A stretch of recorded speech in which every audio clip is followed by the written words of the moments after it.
Alright folks, I'm going to do a video on replacing brakes for a 1975 911 SC Porsche. So far I've already installed all of the other brakes on the other wheels. This is my last one. I really have to stress how easy of an install it was. What I installed was a stage 3 setup, which is a 6-piston setup from StopTech. Hold on, I'm gonna need space to get my wheel out. Now, I've got a wide body kit, so I've got spacers on my car. So they have to be removed, and then we'll get down to business because the rotor has to come off, obviously, because we got calipers and rotors. So this is not exactly fun, so I'm gonna fast forward this for you.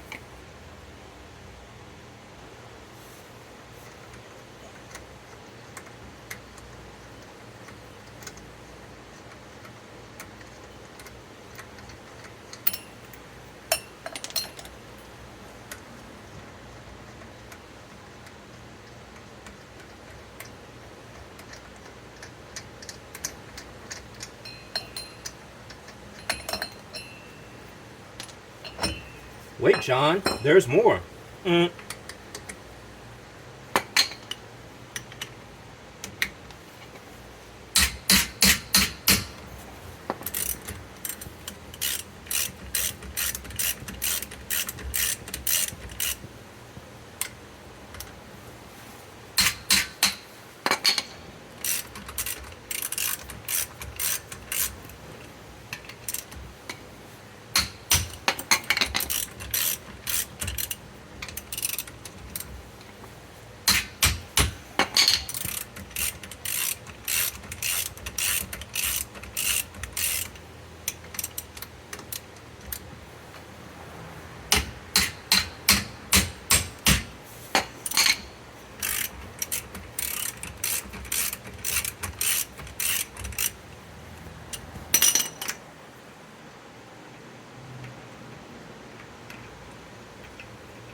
Alright, now my lug nuts are 19 inches, 19 millimeter.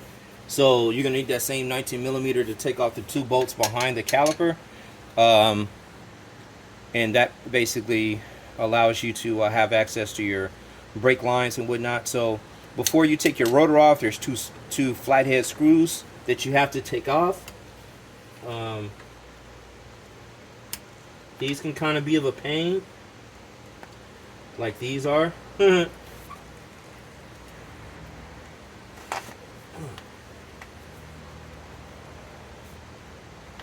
on, I gotta get some release.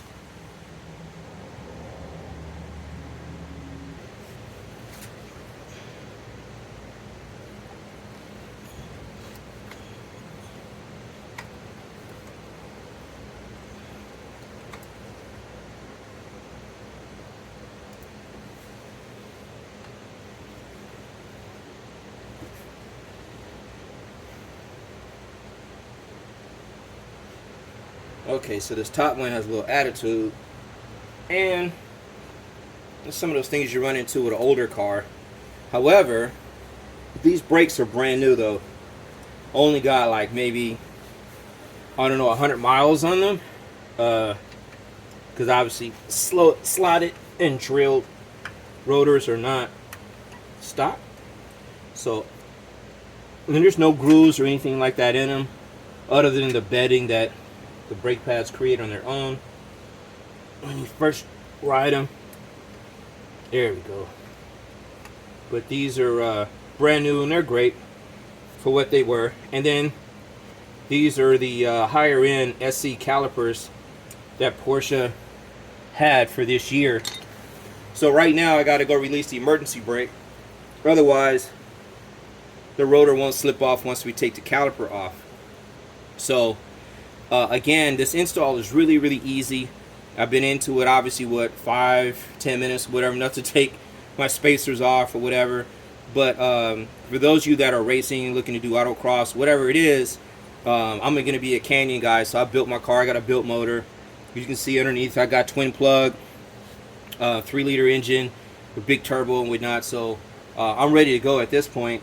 But with horsepower, or anytime you increase the power in your car, you certainly want to be able to stop and not overlook that. So I've been out now that my car is tuned in as far as the horsepower is concerned, but I've been in situations where, you know, being able to stop later in the canyons, or when you're on a run or something like that, for compensating for somebody else changing lanes in front of you and whatever, is very important. I was like, man, I got to put my brake set on. So that's what I'm doing. I took me an intermission to get my brakes on and do some other things so I can have that much more fun when I go out. So in the rear, what we're going to be doing is installing a 4-piston. And like I said, the fronts are already done. There's 6 piston up front, and I'll show you what that looks like. But the thing is and I have 18-inch rims for those of you that are wanting to know, like, well, what size rims do you have to accommodate that? I have an 18, and then in the rear it's an 18 by 13.5 with the tire makes it a 14 in the rear, and I'm running a 335/30 18 in the rear as far as the tire size itself is concerned, just so you know. That tire size typically comes off of a Lamborghini Murcielago, so there's not a whole bunch of those out there on the market. So you want to be cognizant about hunting for them if you want them. They can be found on eBay. Sometimes people have seasonal tires they want to get rid of because they've been sitting up in stores. They do expire, so you want to keep that in mind. Right now we're going to take the bolts off. You know what? Let me try to show you what that looks like. All right. So hopefully you can see where my socket is positioned. So that's one bolt there, and then the other one is down there on the other side. You can obviously see that they want to be identical. So those are the only two you're going to be taking loose.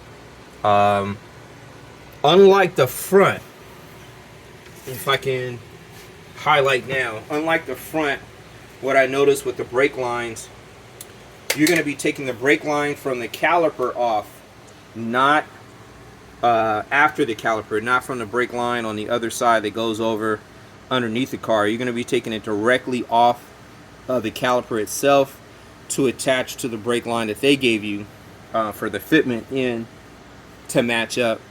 And I'll show you what I did on the other side. Well, actually, no, I'll show you when I'm finished. So I'm going to take these 2 bolts off real quick and then get that caliper off, and I'll show you about taking the brake line off.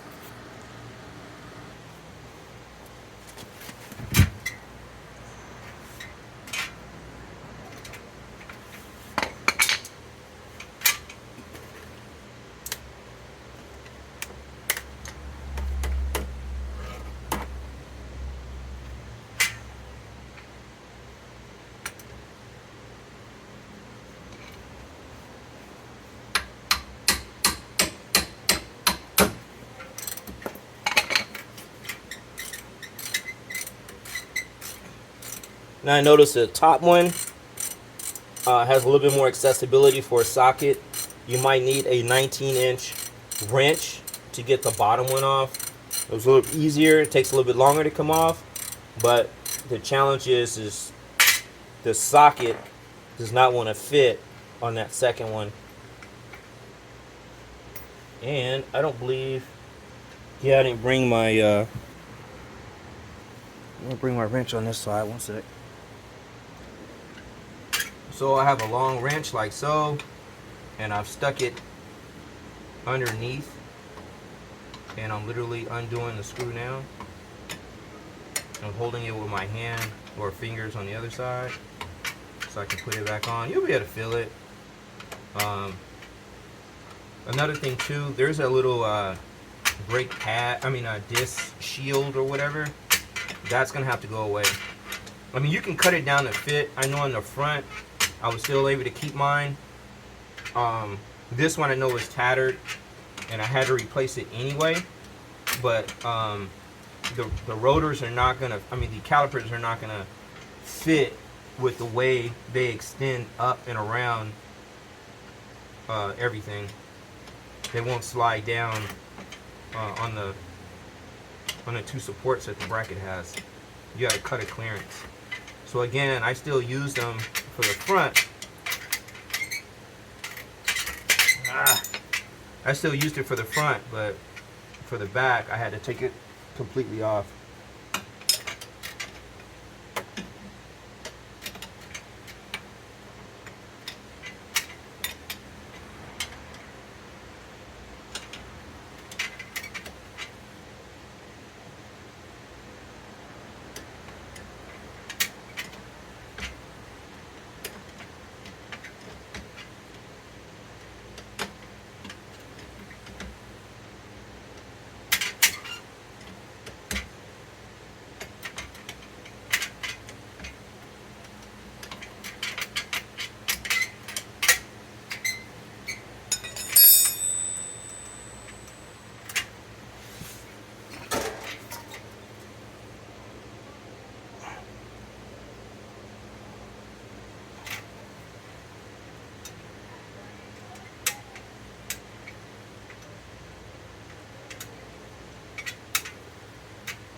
So for the brake line, you're going to want to need a 7/16 wrench in order to undo that.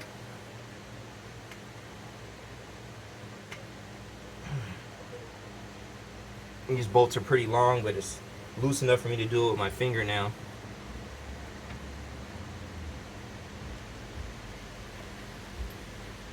There we go.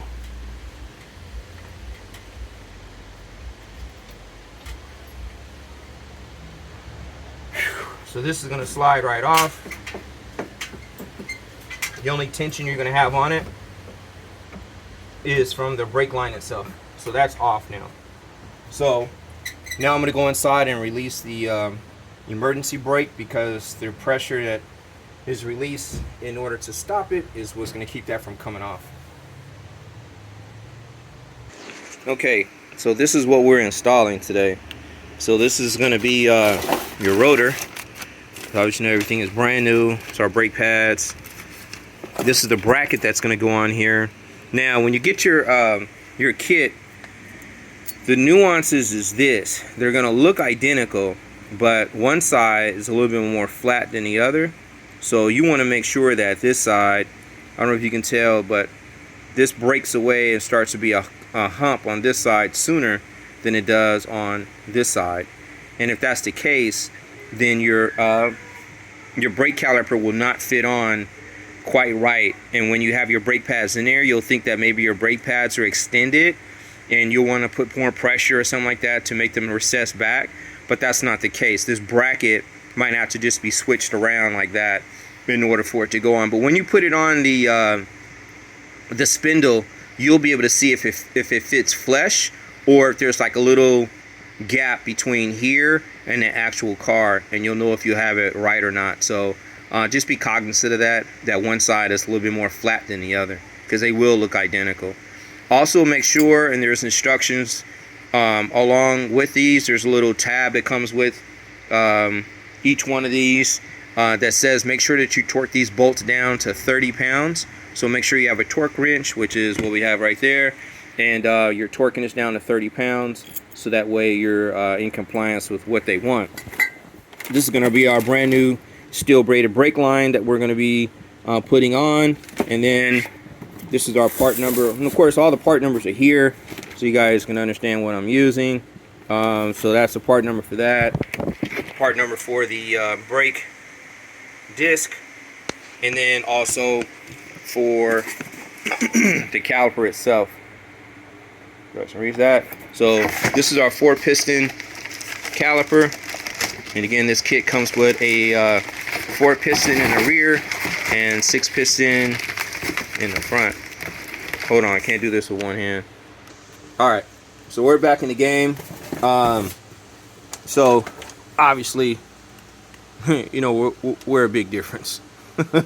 So the other thing I like about this kit too is brake pad install. Real easy. They're spring loaded, so you just put a little pressure at the bottom as you push them in, but they just slide right to the side. Same for the front and rear. And cosmetically, oh man, it's so nice. The machine work, I think, is just really cool. Aesthetically, they look really, really nice. So for bleeding the brakes too, I've got a pressure system, which I'll be showing later, which basically sucks the air out of the brake line and pulls the fluid through the spigot, so that way it works just the same when you bleed the brakes. And there's spigots on either side right here, so that way we can bleed those later, so that way the fluid goes to both sides for the pistons, and we'll be good to go. But again, I'm gonna show you how easy this is once everything is off, and we're just gonna be sliding those through, put our torque on those bolts of 30 pounds like I said, and then that's it, and plug up our brake line. It's gonna be that simple. You spend more time probably dealing with the older nuts and bolts of your car, getting stuff off, than you do actually putting on your new gear. Alright, so back in the game, I'm gonna be removing our old brakes. So looks like my brake pads are cool for my emergency brake. It's not the end of the world. So this is what I was talking about, the shield. This has to come off. This is a 13 millimeter screws. There's 3 of them. Mine is really, really beat up. So I'm going to be removing these. Someone put something different in here.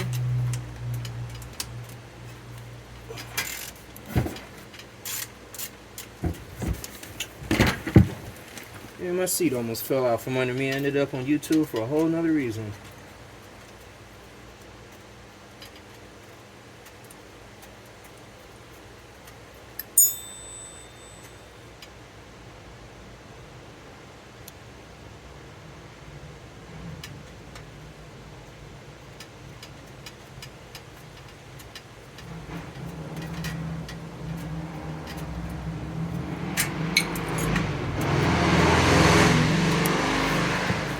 Now, remember there's a bolt that goes in a reverse direction back here.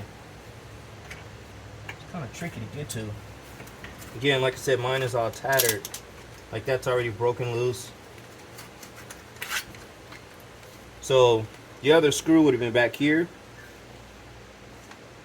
which is still here, but it's on the other side. Doesn't matter if I take that out or not.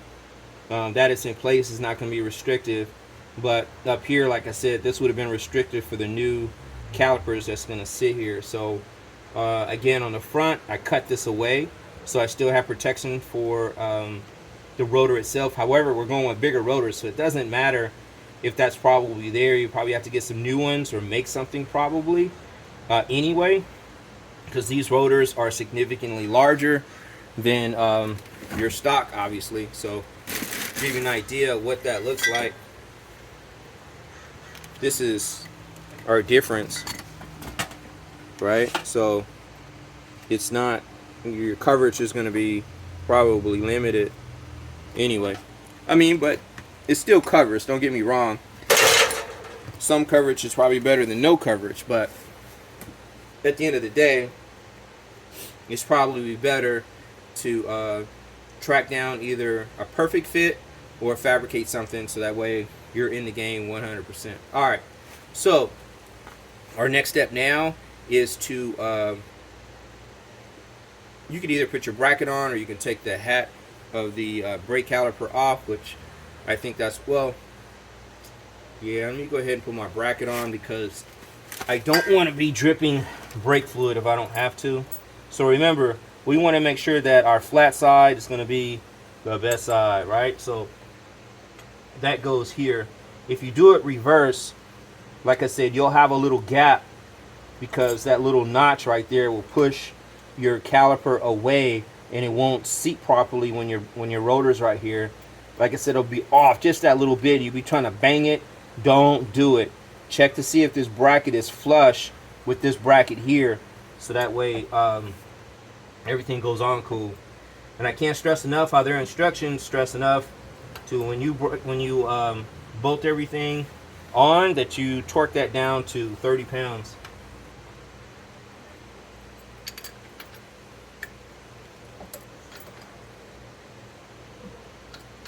So maybe it could have been best for me to probably take off. Yeah, let me go ahead and take the caliper off, so that way we don't have to worry about either breaking our brake line.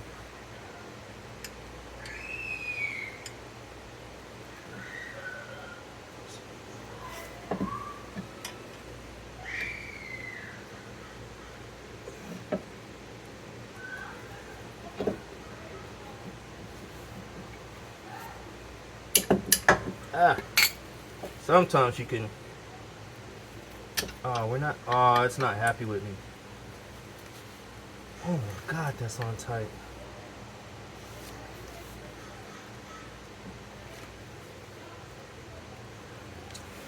Let me do a timeout because I don't want to put so much pressure on this thing it slips and then I'll bust my knuckles up. So give me a second.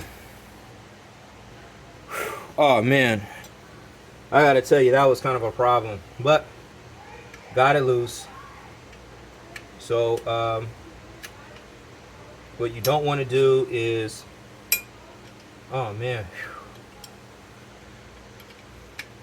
what I did before too was I undid my brake line here, and I immediately put the brake line together and piped it into the caliper, so that way you don't have fluid everywhere. Man, I'm so glad I didn't bust my knuckles up on that one. But I've never done, I mean, I've never had to take my brake lines off. So, they've been on since, I guess, 75. I don't know. Alright. So, we're going to take that brake line and we're going to put that together. Like so.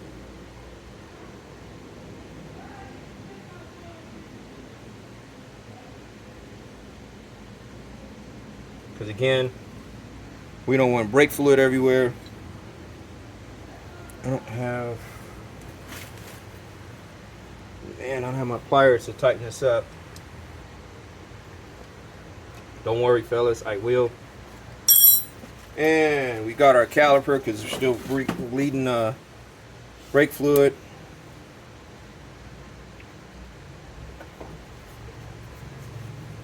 And we're gonna screw that right in there.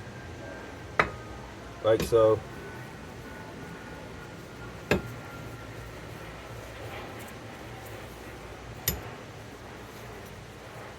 Now, your brake line that comes with it doesn't go all the way over here, because that fitting is going to be different.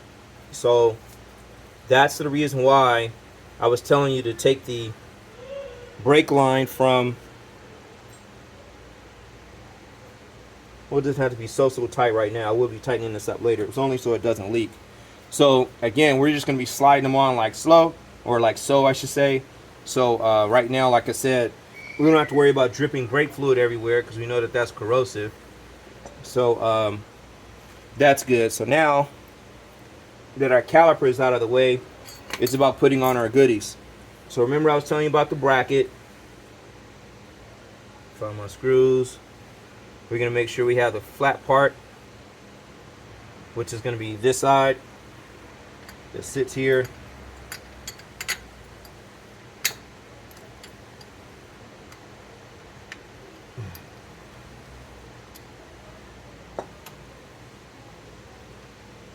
think I made that same mistake. So I just kind of know what it looks like.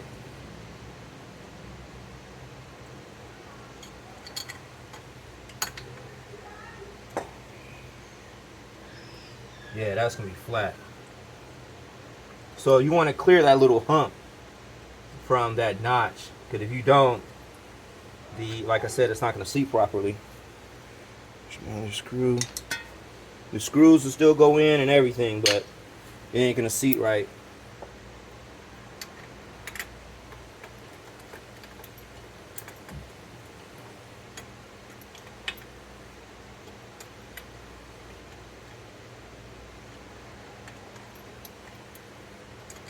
And it's no big deal if you make a mistake, obviously. Just a learning curve. Just take it off, put it back on. It's the end of the world.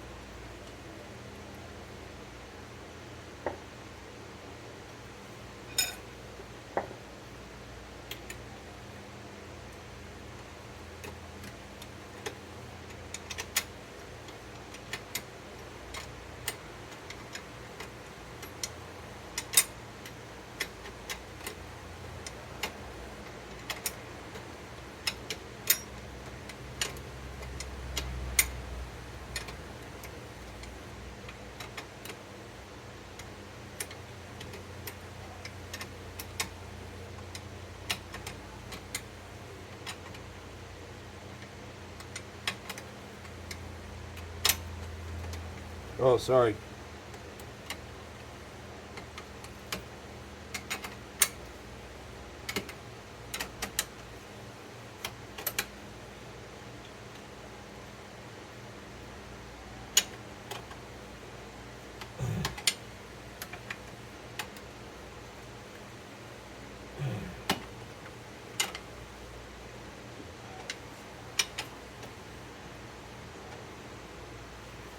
I think I'm gonna do a socket so I can save myself some strength this next time around.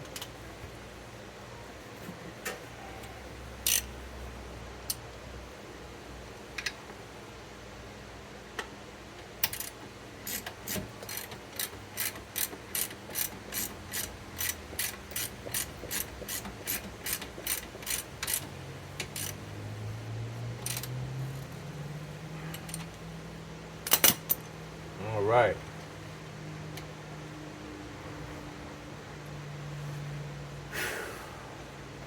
So next, we're gonna do our rotor.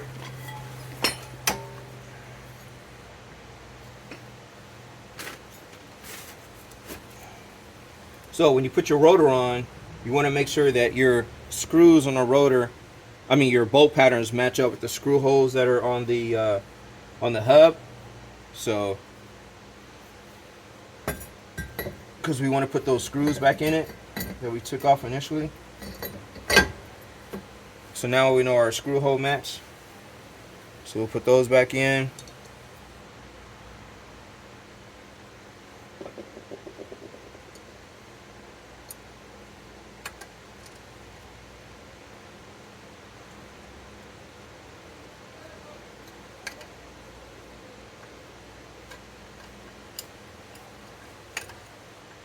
Crazy how engineers come up with different things that you got to do.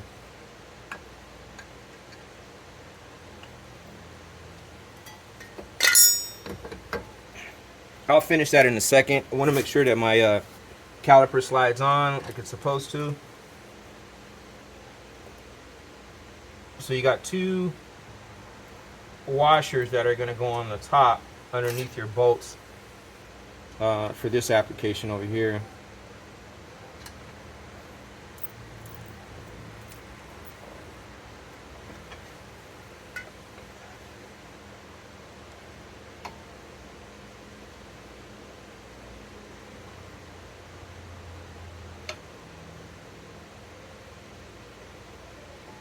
Oh, I'm tripping. So what we got to do first is put our brake pads in.